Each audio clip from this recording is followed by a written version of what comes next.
And good afternoon, everyone, and welcome to Vikings Postgame Live, presented by Mystic Lake. I'm Mark Rosen, joined by Pete Bercich and Ben Leber. As you see the final score on your screen, this one hurt a whole lot more than the first two. 31-30, Tennessee dropping the Vikings to 0-3 on the season. Coming up in the show, we'll break down the day that rookie sensation Justin Jefferson had at wide receiver, and we'll also hear from head coach Mike Zimmer, quarterback Kirk Cousins. But as we turn to Pete and Ben, Kirk Cousins threw for 251 yards and 3 touchdowns. Dalvin Cook ran for 181 yards. Justin Jefferson caught 7 passes for 175 yards. If you didn't know the final score of the game, you went, man, I think Vikings had a pretty good chance of winning this. And Ben, you said it in your Twitter account. This one's a gut punch. Yeah, that's the only thing I can think of is there is so many positives to this game. You talk about, Justin Jefferson and Cook, and Kirk looked fast. He scrambled around the touchdown to Thielen. He bought time.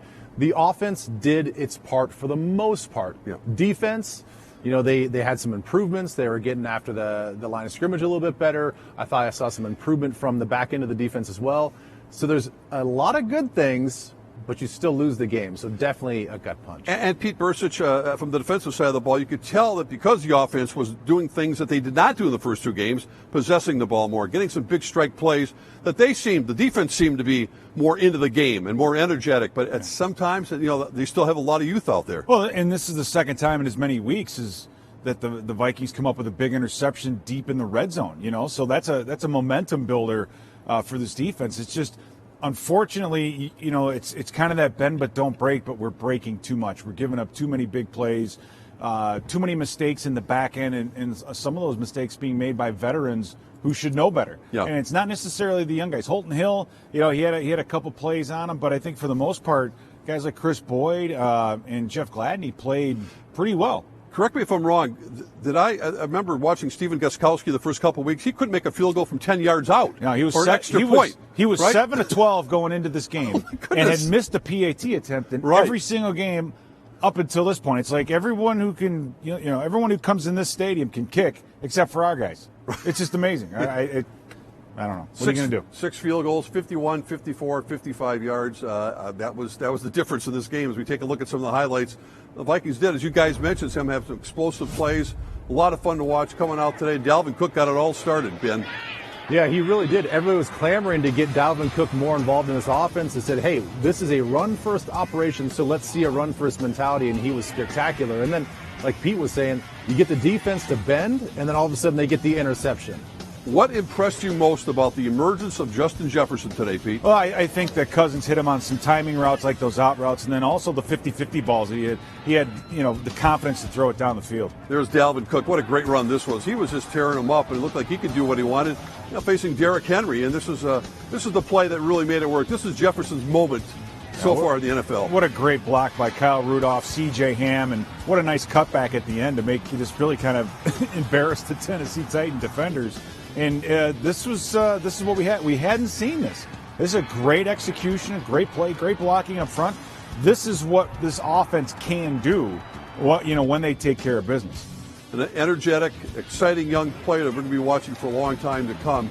What a catch. This is Kyle Rudolph's M.O., Ben Leber. Yeah, it's becoming routine. Like, plays like this are not supposed to be routine for players, and Kyle Rudolph seems to do it all the time. That right-footed toe tap was a thing of beauty. Obviously, the big hands to bring that in is a big part of that to secure the catch, but the footwork was amazing. And I'll go back and say about Kirk, I know everybody's going to kind of kill him for the interception to start the second half, but he really had that bad throw, and he had the one in the end zone to Thielen that was slightly underthrown. Other than that, his accuracy was on point today. Yeah, it really was. And, unfortunately, that last drive did not work out well, and Mike Zimmer was not happy about that. But let's look at the final stats, guys. I know what stands up. And really, the time of possession for Minnesota is what really stands out, considering the fact I think the total time of possession they had the first 2 games was 40 minutes. So that's a vast improvement. No, you're absolutely right. So it doesn't surprise you this is a 1-point game, and then you have to look to turnovers.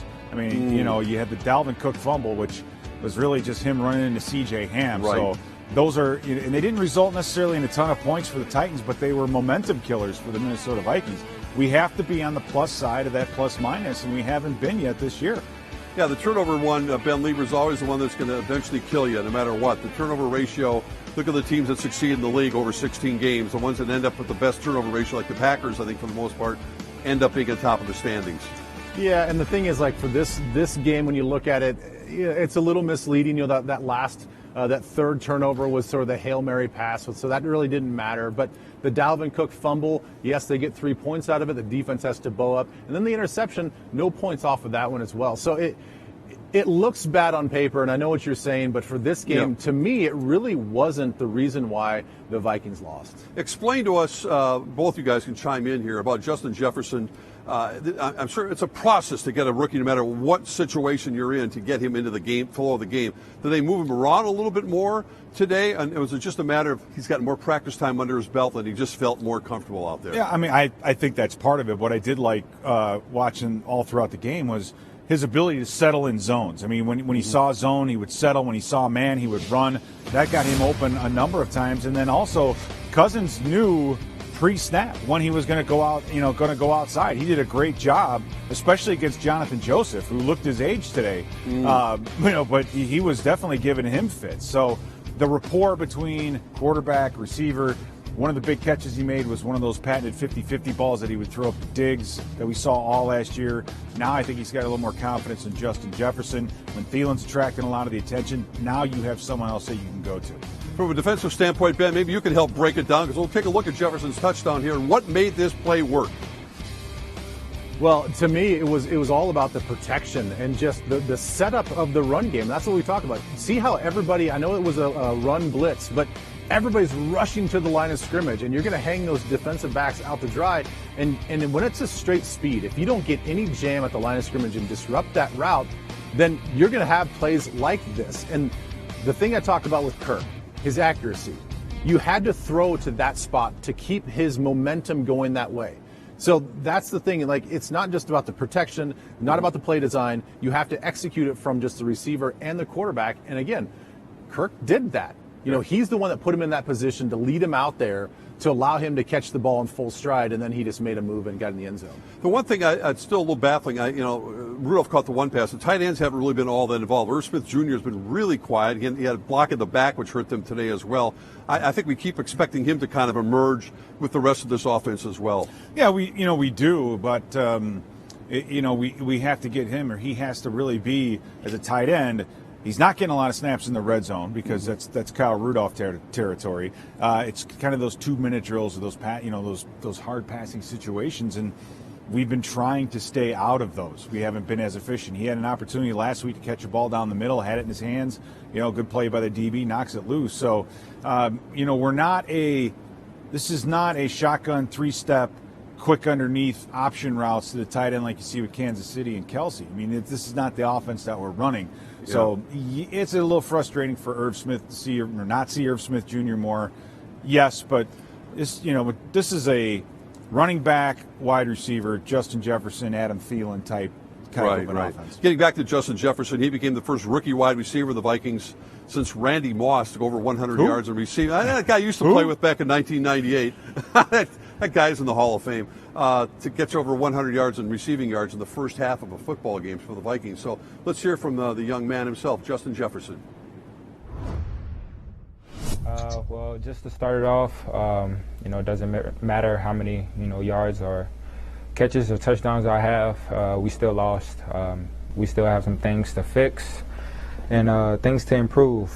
So next week, we just need to dial in and focus in and come up with a W. Just being able to go out there and make those big plays for the team, putting points on the board and setting this team up for success. That's all that really matters. And it boosted my confidence a lot. Just coming out here, having a game like that on a higher level, it's just more to come. And we just got to keep working. Every week I have that mindset to go out there and to make those plays count. As soon as they call my number, just go out there and do what I'm supposed to do. Of course, team's been looking at Adam, kind of keeping the safety on Adam. And, that was just one of the reasons why Coach Kubiak and, everybody else on this offense are looking for somebody else to, bring big plays to the team. And that's just what I did today. And I was just really just looking to bring my team to success. The words of Justin Jefferson after an explosive game for the Minnesota Vikings, and back with Pete Bercich and Ben Leber. Last year he led the nation in receiving yards. He's played with Joe Burrow at LSU. How much did that system help prepare him, especially without having the training camp, the regular preseason games, and now we're seeing him in Game 3 look like a seasoned pro? It's one game, I get it, but he sort of looks like he understands what the game's all about. Well, he's learning, and what you want out of your rookies, and something that we never saw to Laquan Treadwell, was a game like this, just a flash of brilliance, a game where you step back and say, this kid has some potential. So even if productivity drops a little bit, that in the long run, once this whole game slows down for him, he's going to be a darn good wide receiver. So that, to me, as a rookie, and you hear him in his post-game interview, you want to contribute. You just want to contribute, right? It's the guys that like Rudolph and Thielen. Those are the legacy guys. Those are the ones that want to win and get into the playoffs, make a run, go to the Super Bowl. It's for Justin Jefferson. He just wants to contribute, and he did very much today, and I think it bodes well for the future of this young man. Yeah, Ben, you smirked when you heard the word Laquan Treadwell. I think Jefferson does look like a young man who does, as Pete said, wants to help win right now. He doesn't want to wait 6-7 weeks. And Stephon Diggs was a huge loss for this football team. Let's face it. And trying to replace him is not an easy task in one season. No, it's not. But there is familiarity with the situation. If you go back to his time at LSU, Jamar Chase was the Blitnikoff Award winner last year, and he was regarded as the #1 wide receiver in college football. He just could not declare for the draft because of eligibility. So he knows what it's like to be a number 2 receiver. He knows what it's like to see double coverage on one side, much like here with Adam Thielen, and know that, hey, I've got a one-on-one matchup on my side, and I can still be a star in an offense and where I'm the number 2 receiver. And, of course, winning a national championship at LSU, the guy wants to win. There are a lot of coaches that recruit players only from winning programs because there's something in them that when you win, it breeds this confidence. And so he's got that hunger, that drive, and desire, and this is a situation that he's all too familiar with. I can only imagine it's going to be a bit of a sleepless night for Kirk Cousins, because if he had an opportunity to lead this team down the field in that final drive and a penalty, a few other things happened, and it just did not work out. We're going to go to stats. We're hearing from Kirk. I'm sorry. Okay, let's hear what the quarterback of the Minnesota Vikings had to say after today's game. Really tough loss today. I'm proud of the way our team fought. We just weren't able to come away with the win, which is what matters. There were positives I could point to throughout the game, but ultimately, when you don't get the win, you tend to think about all the plays you didn't make that could have made the difference. So, it was a back and forth game, and we just came up a play or two short. Kirk, what did you like about Justin Jefferson's play? I mean, you're doing some short passes to him, but then it seemed you guys got more of a rapport for those longer ones. Yeah, he had a great game today. Really proud of the way he played, proud of him, and look forward to continuing to build together with him going forward. Kirk, did you expect, was part of the game plan to get him more involved, or was that just kind of like you said, just a play-to-play thing that the plays came in and he happened to be open, or did you expect him to maybe have potential? He started at X, which he hadn't done the first 2 games, so that'll tell you something right there. Kirk, that last drive, the Titans were all over you. Really didn't have any time to do anything. Did they do anything with their rush differently on that last series? I don't know. I wasn't really looking at the rush. I'll have to watch the film, and then I could better answer that question. But I think they got home a couple times, and just wasn't our best drive. And guys, let's take a look at Kirk Cousins' scatter chart. Maybe break down what worked and what didn't work for him today.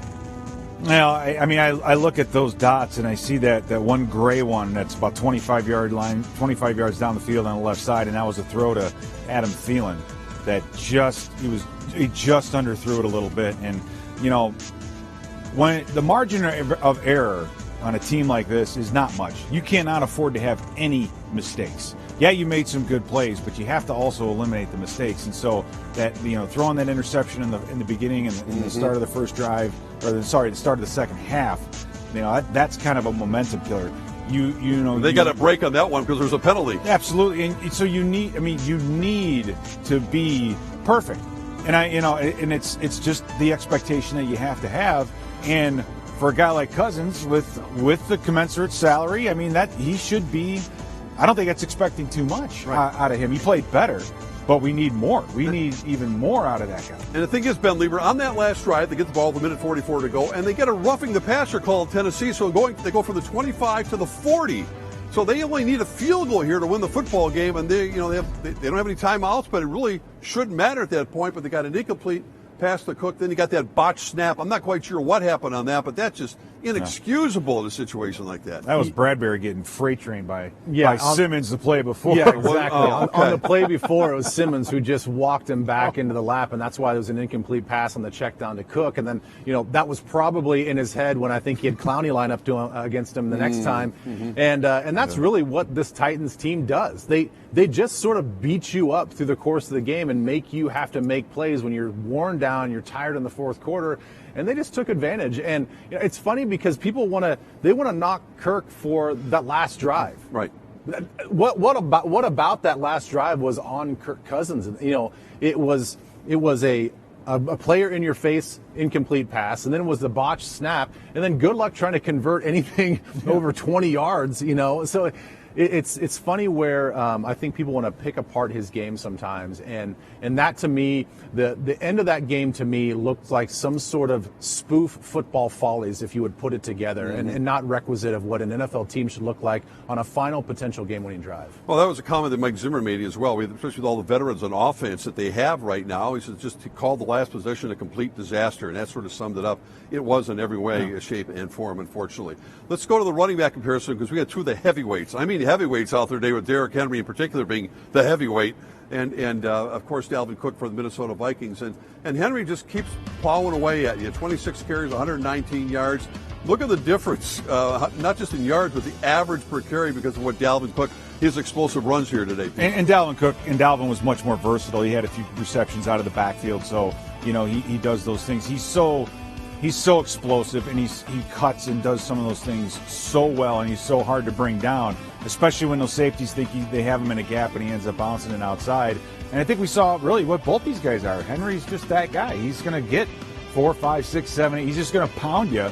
And then Dalvin Cook is going to be, he's explosive. And if you get him loose, get him in space, good luck bringing him down. Yeah, speaking of getting him in space, Ben Leber, we'll take a look at that touchdown run of his. And this is what was so much fun to watch today, because the offensive line seemed really to come off the ball more than a few times to give him that opportunity to break a big one. Well, you take a look at the overloaded right side there. There's 4 guys to the right of the center, and then you bring a pulling guard from the left side. Just a lot of meat over there. You get nice blocks by the tight ends. You get a nice block by the fullback. And everything just gets executed. And the thing, Pete's been talking about this in the passing game, the timing of everything, but it's also timing of the run game. By the time that he gets the football and he's going downhill, those blocks need to be executed. You need to have those guys on combo blocks, hitting and then moving already up to the second level. And that's a play right there where everything just worked in tandem. It worked in symmetry, and that's the end result. Let's take a look at the fastest speed recorded in the league tonight. Well, Dalvin Cook was right there with Chubb. 20 miles an hour, man, that's moving out there. And that might have been immediately after the fumble, because I know he wasn't happy with that. The first handoff that he got after the fumble, he carried 3 or 4 guys about 5 yards. So yeah. I mean, he took a mistake and turned it into a positive. He had desire like we haven't seen out of him in quite some time. Well, Ben Leber, before we let you go here, let's get your final thoughts, not just about this game, but turning the page. You're 0-3. You got a real uphill climb right now. They're facing another 0-3 team on the road, the Texans, who had high expectations themselves with Deshaun Watson. But, what's the mindset right now? Just get a win any way you can, I guess, just to get yourself out of the loss column. Yeah, you certainly don't want to be looking forward and past the game that's right in front of you. But, yes, you've got a wounded Houston Texans team. And, yes, there is an opportunity. I get that we're 0-3 as well. But then you got a really tough game against Seattle. If you can get through that game and you can get a win there, and then you face another team in which the Atlanta Falcons are calling for their head coach's head right now. So you get them when they're backpedaling as well, and then you go into the bye week. So you have an opportunity here after week 3 where you dramatically improved in a lot of areas. You did not get the win, but you have to feel really good about the direction this team is going from a production standpoint. So you've got to lick your wounds, understand that you can still get better in weeks 4, 5, and 6, and hopefully hit the bye week 3 and 3. I appreciate your time, Ben. We'll check in with you, of course, as this week progresses, and the Vikings try to find a way to win a game next week in Houston. Meantime, head coach Mike Zimmer, there's always going to be a lot of heat on any coach when you start the season 0-3, but he understands what he's dealing with this young football team, especially on defense. Let's hear what the head coach had to say after today's loss. The thing I have to figure out right now is how to keep this team to understand what's causing them to lose. And we come out at the end of the start of the second half, we throw an interception, they kick a field goal. We give up a big play on defense. The last possession, when you got a chance to go down and win the game with a field goal, is a complete disaster. So those are the things that are causing us to lose. And until I can figure out a way to get it through there, we got a 1-yard run and we get a block in the back, and now it's 1st and 20. Things like that the good teams don't do. Well, we're playing with a little bit of a short deck with some of the, we had one guy come in and start at linebacker this week that, just basically has been here up off the practice squad. And then,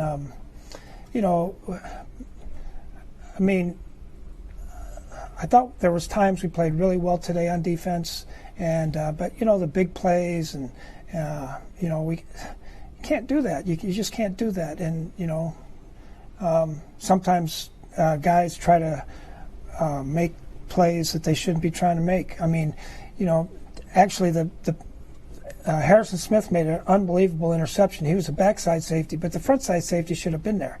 And then on the bomb on Gladney, we had two safeties bite. These guys got to do what they're supposed to do.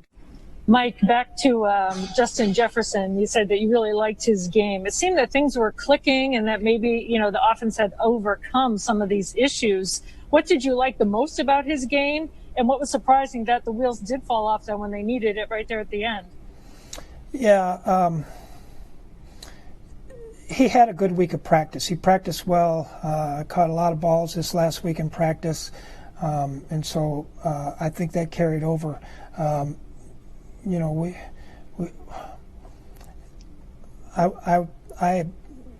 want our offense, those guys are all veteran guys, and I want them to, to take charge in those moments when we have the opportunity to go down and win the football game, and instead it was chaos. So we're going to have to get that squared away.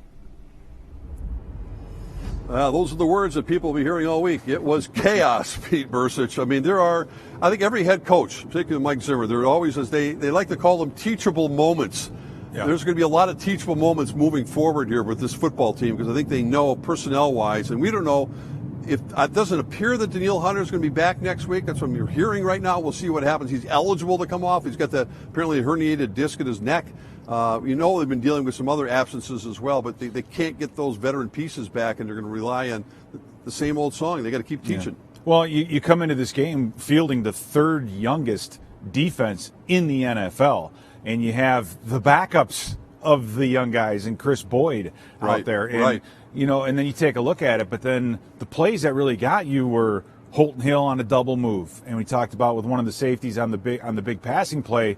One of those two safeties has to really, if one's going to come low, the other one's got to roll the post. So Gladney looked terrible, but that was not his fault on that play. You cannot make those big mistakes, and I think mistakes haven't been the only thing beating you the last couple of weeks. So now you're getting some yardage, you're having some great things happen, and you have to play mistake free. You get a couple of turnovers, right? That doesn't help. And then, like you said, you have an opportunity, no matter what happened prior, for the offense to get on the field late, get a drive, put 3 points on the board, and it was just chaotic. And as a head coach, that's so frustrating.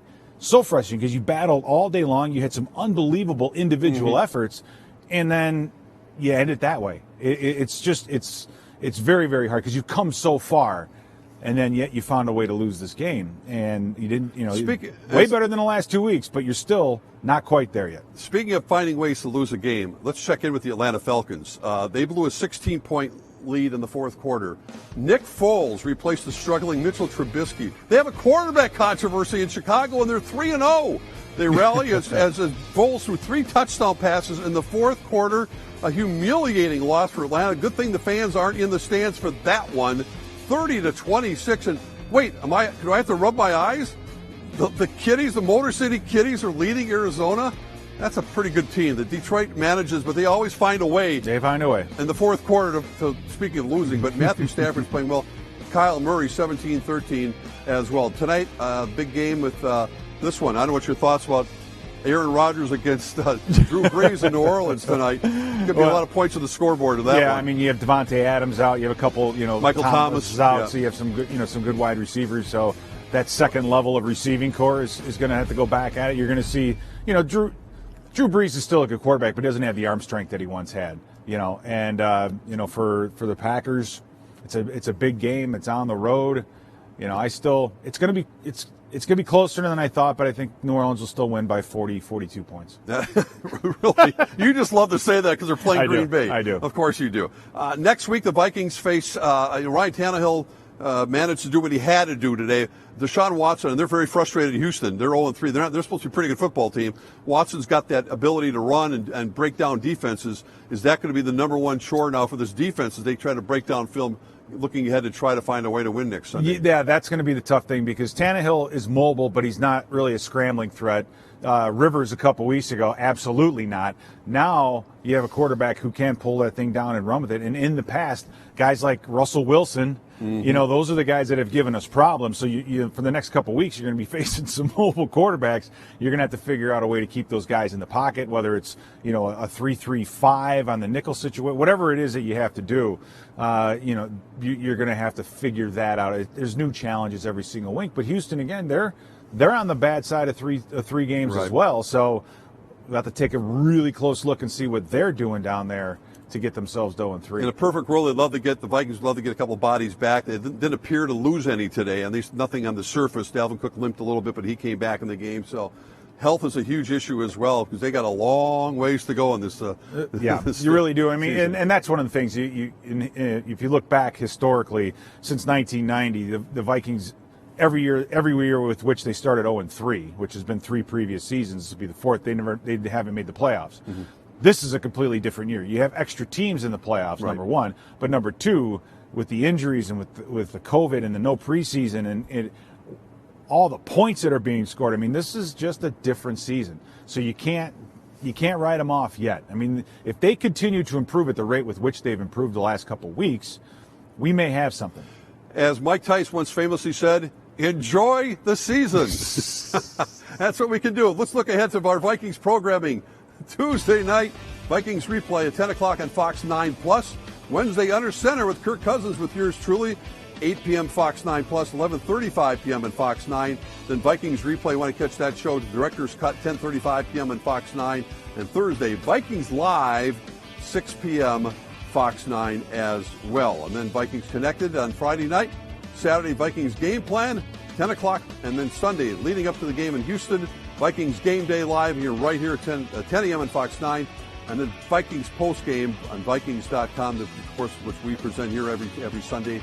That'll be on following the game in Houston as well. So final thoughts, Pete, on what you saw today. You seem a little more encouraged about it because the first 2 weeks were just, we had nothing to talk about, to be honest with you. Right, and there's no question. You make a field goal, this game's different. We had an opportunity, Daniels missed a field goal. If you kick the PAT instead of going for 2, the game's tied. I mean, those 2 little things right there. You got to make those things routine, and now you're either in overtime or you win the ball game. So again, you've come a long way. We've been looking 2-score deficits in the face at halftime for 2 weeks in a row. This one, you finally get out to the end and you realize it's just not quite enough. So these guys are right now, they know, well, we got better, but it's not enough. We still have to push it and push it and push it. So hopefully they'll learn their lesson, and we'll see. We've played well down in Houston in the past. Going down to Houston has not been horrible for this franchise. So, fingers crossed we go down there and take care of business. And I tell you what, you do go out and beat Seattle. In Seattle, you could beat anyone anywhere. You know what I mean? So if you get back and you're 3-3 into the bye, you're a playoff contender. Yeah, well, we'll see what happens. The Vikings next week. Again, the Texans in Houston. Appreciate your time as always, Pete Bercich. Thanks so much for all your input. Thank you. We'll talk to you again soon. We want to end on a very sad note, unfortunately. For people in the sports community, the Twin Cities are well aware of what this man contributed. His name is Dan Detman. He's a cameraman. He worked hundreds of Vikings games through the years, along with the Twins, the Wild, the Wolves, and the Minnesota Gophers. We send our deepest sympathies to Dan's family and friends. Just a tremendous man. As Dan would say at the end of every broadcast, we fooled him again. Dan Detman. Good afternoon, everyone.